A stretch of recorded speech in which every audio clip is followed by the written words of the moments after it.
دو important جو challenge کیا گیا پرائم منسٹر مودی کو، ایک تو انہوں نے کہا کہ آپ نے جو کامیابی کا دعویٰ کیا آپریشن سندور میں، اس کے ثبوت کہاں پہ موجود ہیں. آپ یہ بھی بتائیں ہم کو کہ جو پریزیڈنٹ ٹرمپ نے جو 2 کلیمز کیے کہ یہ سیز فائر میں نے بروکر کیا اور 5 جو بھارت کے فائٹر پلینز ہیں گرا دیے، تو وہ ان کو چیلنج کر رہے تھے کہ ہمت ہے کرے یا تو ان کو ریجیکٹ کرے.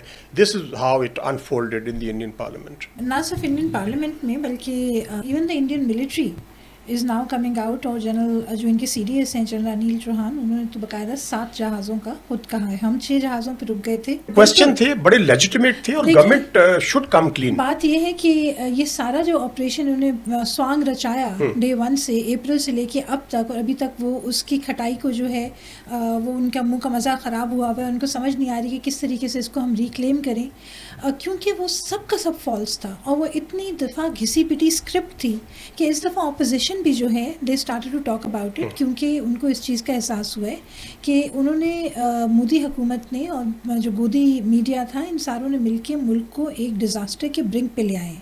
آج اگر ہم دیکھیں تو بھارت آئسولیٹڈ کھڑا ہوا ہے. جہاں وہ جاتا ہے اپنا جھوٹا نیریٹو لے کے، آگے سے اس کو شرمندگی کا اپنے ملک میں تو اس کو nobody is buying اور it. انہوں نے بہت اپنے ملک کے میڈیا پہ سینسر لگایا جنگ کے دنوں میں کہ جی یہ فالس خبریں پھیلا رہے ہیں اور خراب باتیں کر رہے ہیں، اور سوائے ان لوگوں کے جو ان کی ہم خیال تھے اور ایکو چیمبر بنے ہوئے تھے، اس کے علاوہ کوئی بول نہیں سکتا تھا. بٹ اب جب چیزیں کھل کے واضح ہو رہی ہیں اور جنگ کے حالات سے لوگ آگے نکل چکے ہیں اور سچائی سامنے آ رہی ہے، تو اس کے اوپر ڈبیٹ چل رہی ہے اور پارلیمنٹ میں ڈبیٹ چل رہی ہے. اور یہ کسی چدمبرم اچھے ہمیں لگے کہ برے لگے، he comes from the Tamil belt, اور تامل بیلٹ کا جو ایک کنیکشن ہے نارتھ کے ساتھ، وہ ایک بڑا فیسینیٹنگ کنیکشن ہے. They speak a lot of truth, they have a very different perspective about politics.